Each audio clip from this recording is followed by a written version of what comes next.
What's going on, guys, and welcome to Rabbit's Used Cars. You know, I did something. Actually, first of all, if you're watching this video right now, we're in Daytona Beach, Florida. We actually shot this to air while we're in Daytona Beach out buying cars. So, I started looking a couple of weeks before we go out of town somewhere, hitting the Craigslist and Marketplace and whatnot, just see what's in the area, anything fun, not necessarily cars, because there's going to be cars everywhere down there, but, just looking at random stuff, signs and stuff hanging around here at the warehouse and whatnot. And I ran across this cool ass little Kicker 5150 bike. And if you've ever seen a Kicker bike, they're like an old school bobber custom bike. Basically, it's like a glorified moped. They're like 150cc, but they're just cool as shit, white walls, and just neat. And you can spec out all kinds of different ways. And I'm over here in my office looking at it, and Kobe comes up to me, and Kobe's, the resident motorcycle guy, and he goes, "Thought you didn't buy motorcycles." I'm like, damn, I forgot that. So I bought it anyway, but that's beside the point. I started thinking about it, like I forgot about it. And it's so weird, the things that you get in your head. And I get people ask me all the time about the motorcycle story that I told on Vinwiki. And I thought I'd retouch on it here because it's been a little while. And, it's a lot of fun. It just made me laugh just thinking about it, because everybody around here knows I don't mess with motorcycles. We get them in for trade from time to time. But as a rule, we sell them off and really don't mess with them. To be honest with you, I've never sat on a motorcycle that's been in this warehouse, including this one. Now, Kobe's, like I said, he's the evil Knievel here at the RUC. You're talking about since the motorcycle accident. So let me catch you all up if you haven't heard this before. So in 2006, got to think about it, recently divorced. You want to jump back to hardest story, I never told. You can get all recapped up on that. Everything's going good, I got my little red Corvette, I'm riding around, but I want something else, Dude in his mid-20s, single guy, out picking up the ladies. Corvette, that's pretty good, but I thought, you know what I need? I need me a motorcycle. I have never rode a motorcycle in my life. I never rode a dirt bike. Hell, I barely rode a bicycle when I was a kid. I was fat. I didn't do that. But all of a sudden, I felt like I needed a motorcycle. Naturally, my personality has not changed at all. I don't do well with like entry-level things. It's just how I'm wired. And sometimes it's a good thing, and sometimes it's a not so good thing. Most people, they start out with a stock, smaller CC, something light, motorcycle. I didn't want that. Those bikes look dumb. I don't want that. Now keep in mind, I have never, ever ridden a motorcycle in my life at this point. I go to my local Suzuki store, Cycle Specialties, walk in, and there it was, sitting right in the middle. Blue and white with the orange factory color Suzuki GSX-R.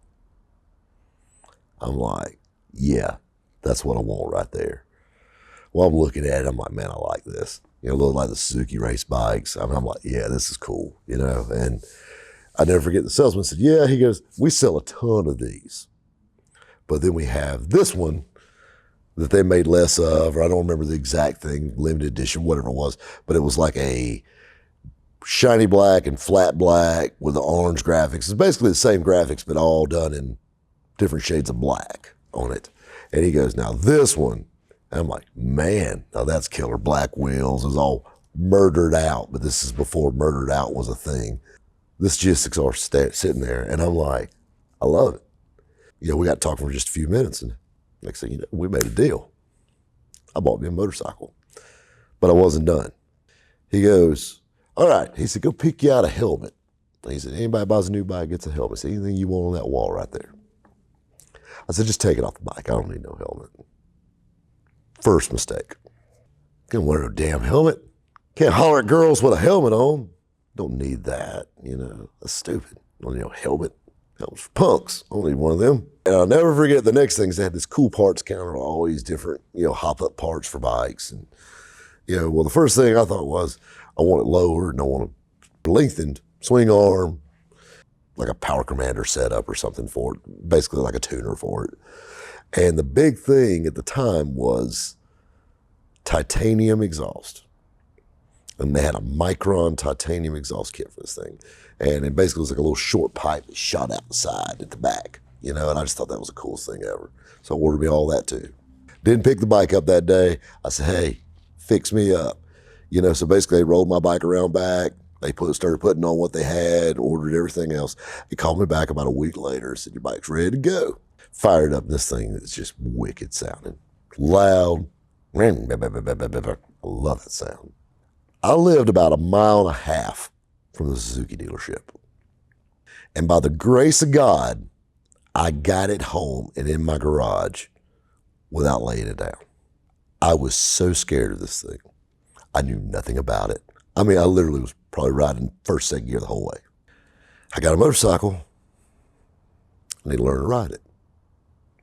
And I had buddies that had motorcycles, but I didn't want to ask them to like help me.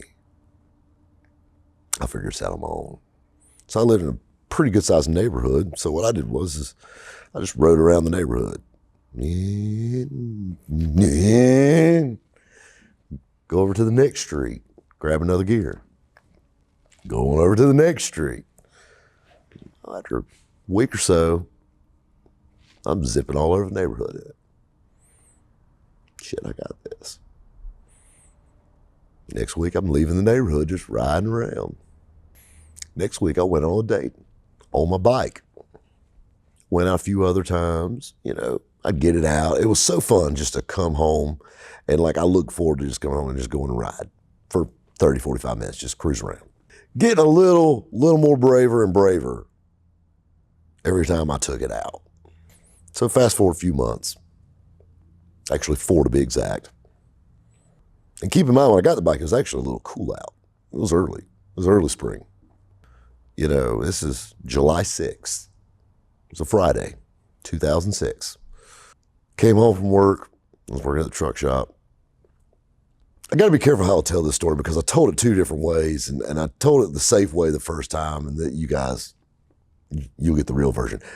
Actually, I was talking to 2 different girls at this time. One's birthday was July 6th. That's why I'll always remember that date, because I missed her birthday party. Well, I was also talking to another girl, and I gave her some BS reason why I couldn't go out that night. I decided I'm going to take my bike out. And I was actually supposed to meet this girl for her birthday. Take that bike out. Looked like it was going to rain. I said, shoot, man, I'm going to get out, zip it around the block a couple times, get my fix, and then I'll get ready to go to this birthday party. Never made it home. Story in a nutshell, really wasn't going that fast, probably around about 30 miles an hour with it.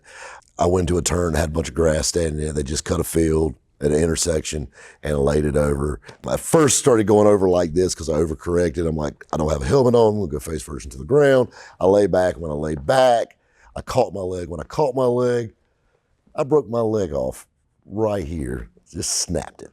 Adrenaline kicked in. I'm sitting on my ass. Bike's laying on its side.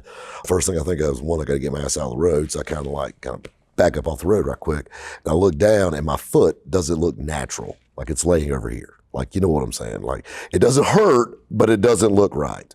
By this time, a couple people have stopped. I'm not even 200 feet from the entrance to my neighborhood. You know, and keep in mind, it's around quitting time. So everybody's coming home and seeing it, you know, and all this stuff. My buddy stops and grabs the bike, gets it out of the road.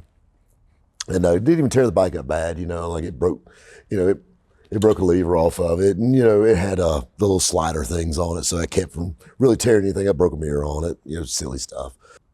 Actually, I think it did mess up that front fairing just a little bit. We fixed that. But anyway, I was in way worse shape than the bike.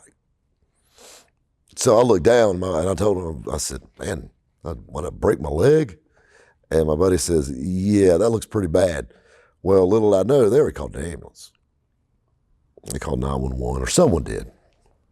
And, you know, so they roll out, stretcher, all this stuff. And here I am with my BlackBerry, you know, as I'm being loaded into the ambulance. Now, I'm going to stop this story to give you an extra little tidbit that I didn't say in the Vinwiki one. I've had this bike for about 4 months. My parents never knew I owned a motorcycle. Instead of breaking the news to them, I actually text one of the guys that worked with me at the truck shop, and they told my parents that I was in a motorcycle wreck. Well, they didn't know I even owned a motorcycle. So that was a bit of a shocker. Keep in mind, my parents lived, an hour away in the lake. Here I am riding an ambulance, and, they've got, one of those, like, I don't know, split things on my leg, trying to hold it together. And I'm looking, and my foot's like laying over like that still. And it's like freaking me out more than hurting. And I'm over here like, texting her like, hey, I don't think I'm gonna be able to make your birthday party. And she's like, oh my God, you're standing me up. And I remember taking a picture with my BlackBerry and sending it to her in the ambulance. When you're dating multiple girls, you kind of got to keep that story going. So I just went ahead and sent it to the other one too, We get to the hospital, and they open the back doors on the ambulance, and they roll me out. And when they roll me out, the next thing I remember is the threshold, like, that sliding door. And they roll me, and I remember feeling that boom, boom, boom, boom, right there, right in the break. Hurt pretty bad. But after that, I was still doing pretty good. They roll into the emergency room, and little did I know, when I got rolled in the emergency room, I look over to my right. It was the girl that I sent the picture to, not the one that was her birthday, Miss number 2. And she's standing there. She actually beat the damn ambulance to the hospital. So she's standing there, and my buddy from the shop's there. I mean, my mom and dad are still on their way from the lake, trying to figure out how the hell I got in a motorcycle wreck. When you're in an emergency room, they don't, just take your clothes off of you. They don't slide your pants off. They cut your clothes off of you, And so, of course, naturally, the problem's over here. So they start on this side, and the nurse is running out my pants leg with a pair of scissors. And, I'm here, in a room full of ladies. And, I guess you just can't turn the comedian off, even in a moment like that. She got about right here by my knee, and I put my hand on my thigh. And this is my right hand up. Swear to God, I said this. I was embarrassed at this point in my life to admit it. I put my hand down and said, listen, darling, before you go any further, there's something I need to tell you. She said, what's that? I said, this thing's been known to bring them to their knees, and I thought I should warn you. She said, well, we just got to see this. Let down. Anyway, she cuts my pants off of me, and they're going to roll me back to do an MRI on my leg. By this time, they haven't gave me any drugs yet, nothing. And, they already thought I was on drugs in the damn ambulance because of the way I was acting, taking pictures of my leg, going down there and all this stuff. And the thing that was crazy is I told you about the threshold when we went over with the stretcher coming out of the ambulance. Everybody's seen the floors in a hospital, what they look like. It's like vinyl, but it's like flooring, commercial flooring. Those little bitty cracks. I could feel every one of those, I swear, in my leg, like just those little vibrations. Adrenaline's dying down, pain setting in. Slide me up, put me on the table. They're doing their little MRI CAT scan thing, whatever it was. And I'll never forget, I'm sitting there, and of course, they got to try to line my leg up. I remember the lady grabbing my foot and just turning it. And I swear, it's probably the worst pain I've ever endured in my entire life. I said a lot of 4-letter words, loud, very loud. They finally got their shots, slid me back over, rolled me back to the little glass room, ER room. Doctor came in. I said, listen, Doc, I said, I'm going to need 2 things from you. I said, 1, I'm going to need a cast on this. 2, probably going to need some pain meds. This thing's starting to hurt. And I said, because I got things to do tonight. And he goes, you're not going anywhere. He throws that like x-ray up, or that scan or whatever it was. And I'm never looking at it. And like, there's a gap of missing bone. And basically it's shattered. He goes, you said, you see that? He goes, we're going to have to do a procedure on you called the nail procedure. And for a second, I'm like, you going to nail my leg back on? And no, he said, we're going to take a titanium rod coming through the lower half of your knee, and it's going down, and we'll connect it to your ankle. We need to do this kind of fast because we're worried about infection setting in, because there's a lot of grit, grass, stuff that got into your wound there. We need to make this happen. They said, so you'll be going into surgery here in about an hour. And I'm like, crap, I've never had surgery before in my life at this point. I've never had anything. I mean, I like all of a sudden, my parents still aren't there. And I'm just like freaking out at this point, nervous. Well, next thing you know, nurse comes in, really nice nurse. Same one to cut my pants off. She gave me an IV. I was feeling all right after a few minutes. I remember being rolled into the operating room. I remember the big lights. Next thing I remember, waking up in my room, in the hospital, not in the emergency room anymore, not in the ER. I had my own room. Hot date number 2 was still there. And my mom and my dad. And I had a cast up to here. And I had one of those things that squeezes your foot, like the whatever thing. And, I had the thing on my finger and, all this stuff. And I had an IV in my arm. And, the thing about being in the hospital is like they only clean up the parts they work on.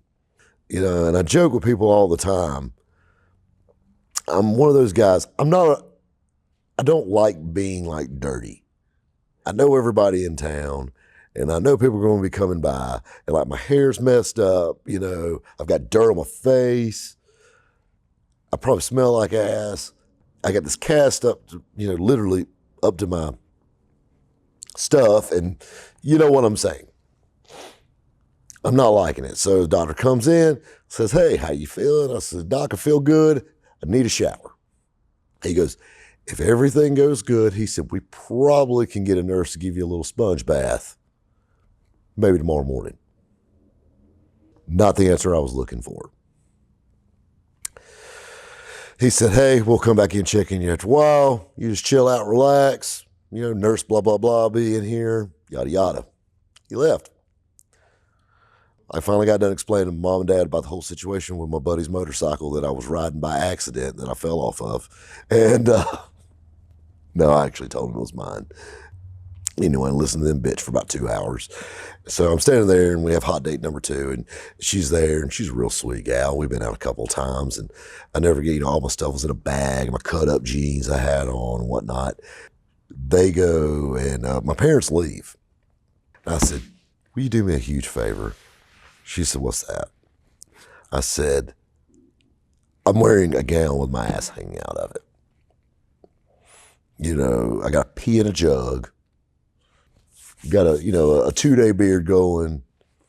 I said, "You mind just running the house, just go in the master bathroom and just everything on that counter just in a bag. Just like a little shaving kit. They got one of those things. Just throw everything in that bag.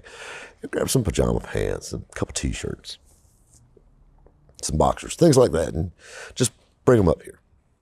Of course, keys in my bag right there. Just lock up.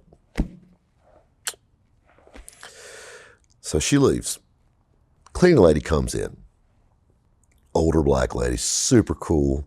Me and her got to talking and we were laughing and cutting up about something. I don't remember what now. She had these trash bags on her cart. I said, "Ma'am, can I get one of those trash bags?" She said, "Of course, darling." So I got my trash bag. Well, she left and I said, "Can you shut that door?" "Sure." Click. As soon as I heard that door latch, it was on. IV comes out. Squeezy thing comes off my foot. Bag comes over the cast. And I tie it off. Still got my assless robe on. You get your little roll around table. So I turn and I lay over on the table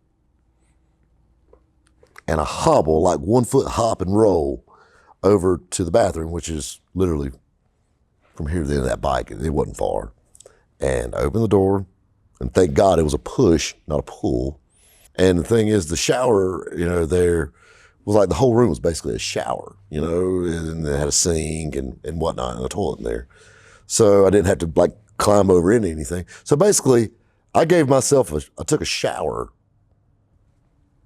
in there with holding on to this table with a trash bag on my leg.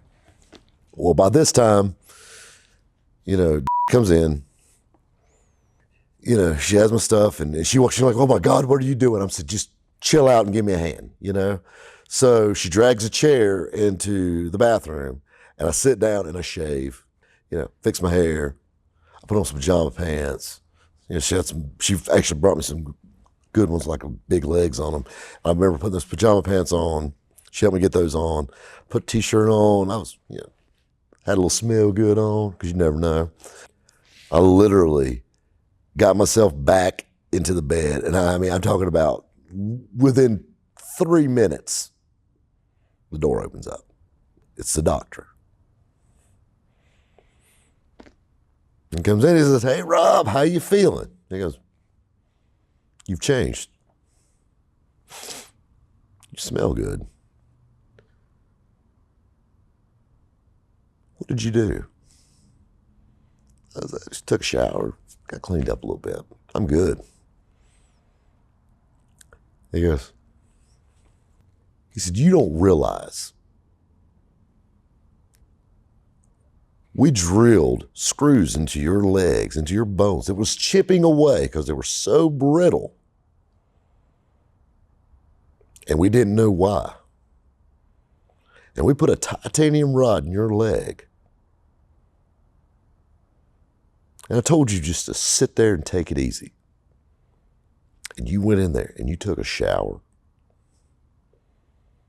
He said, "You could have made one wrong move, and we could be fitting you for a prosthetic leg. There's no backup plan with what we did." He goes, "Well, apparently it hasn't fell off yet. Come on, wise ass, I'll be right back." And that's the exact words of that doctor. He called me a wise ass. He walks out of the room, wasn't gone, minute and a half. Comes in with a walker. He said, "I'll stand you up." Well, keep in mind, I was hanging on to that table, rolling. So I was putting all my weight on that table. So he gets that walker. I stand up, and yeah, this is good. He goes, "Let's walk on out in the hall." Just every time I put just a little bit of weight on that foot, God, the pain. And I'm like, "Doc, this hurts." He goes, "You'll be all right." And we walked down the hallway. We made it all the way to like the little nurse's station. We turned around and came back. Slowly. Keep in mind, it took probably 10, 15 minutes. And every step just hurt more. My leg felt like it weighed 150 pounds, I couldn't bend it. And you didn't want to put all your weight on, but just as soon as you touch it, as soon as you put just a little pressure, it just hurt. Finally sat back down. And the doctor said, "How did that feel?" I said, "Man, it hurt like hell." He said, "Good.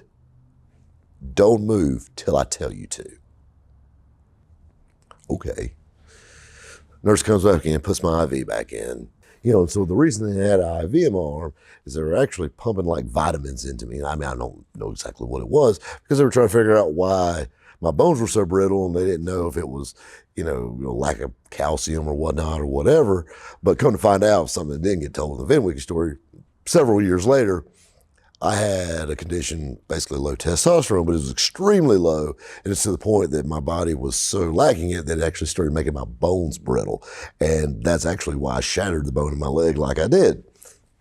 Come to find out. Back to the story. In the hospital, cleaned up, doctor just chewed my ass. I'm sitting there and the hospital, it's funny. You're there for technically a broke leg. And, of course, they check your temperature. And I know they do it because they want to make sure, you don't have like an infection or something and run a fever or whatnot. But, it's almost aggravating. I wake up in the middle of the damn night, check your temperature. And, I was always a joke with me. Nurse's like, "I'm here to check your temperature." I'd roll over like this. She's like, "We don't do it like that." And of course, when you look at the little electric thermometer thing they have, they got a blue one and a red one. Of course, red is rectal thermometer. And I used to joke around and say, "I don't think the other nurse likes me." She said, "Darling, why would you say that? Everybody loves you." And I said, "I don't know. She uses that red one, but she makes me put it in my mouth." It's just, just things like that. Just constantly had a joke. And the cleaning lady came back in the next day, and she was super cool. She actually prayed with me. This is the first time I've ever been in a hospital in my life, other than when I was born. Just really, really cool. She sat down, she prayed with me. Just like the nicest people ever. And just really, other than the fact that my leg hurt like hell, it was an extremely good experience, And the thing that was really crazy at the time, I had zero health insurance. None whatsoever. And this was, I'm pretty sure, was not a cheap thing they were doing. But, hey, you gotta do what you gotta do, make payments, whatever. I was ready for that. I was in the hospital for a few more days. I just want to make sure everything was, going good, and everything did. So I actually went home, and, when you leave, they hand you a little folded over couple pieces of paper. That's your bill. It's about 48 grand. This was back in 2006, like I said. So while I was sitting in my room, though, I wrote a letter.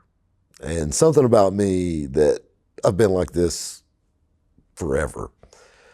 If I'm in a restaurant or I've bought cars from dealerships before, or anywhere where I get good service. Or if I'm in a store and somebody helps me with something and goes that extra mile, I will stop what I'm doing and I'll get a store manager, or I'll get some and tell them, you see that guy right there? He's going to have your job. This is the reason why I shop here, is this. And I've done that at the grocery store before. I had a guy one time show me how to tell a good ear of corn from a bad ear of corn. He didn't have to show me that. I looked like an idiot that was pulling the green shit off the corn. But he showed me the difference between a good ear of corn and a bad ear of corn. That was cool as crap. I learned something. I love it. I seen the produce manager. I'm like, that guy's all right. I'm that guy. And I got the best service at the hospital. Everybody was so nice and so helpful. Other than the one doctor that chewed my ass, which I deserved it. So I wrote a letter, dropped some names in there saying, hey, blah, blah, blah, did a wonderful job, and blah, blah, blah. And took a really frightening experience and really made it where it wasn't that bad.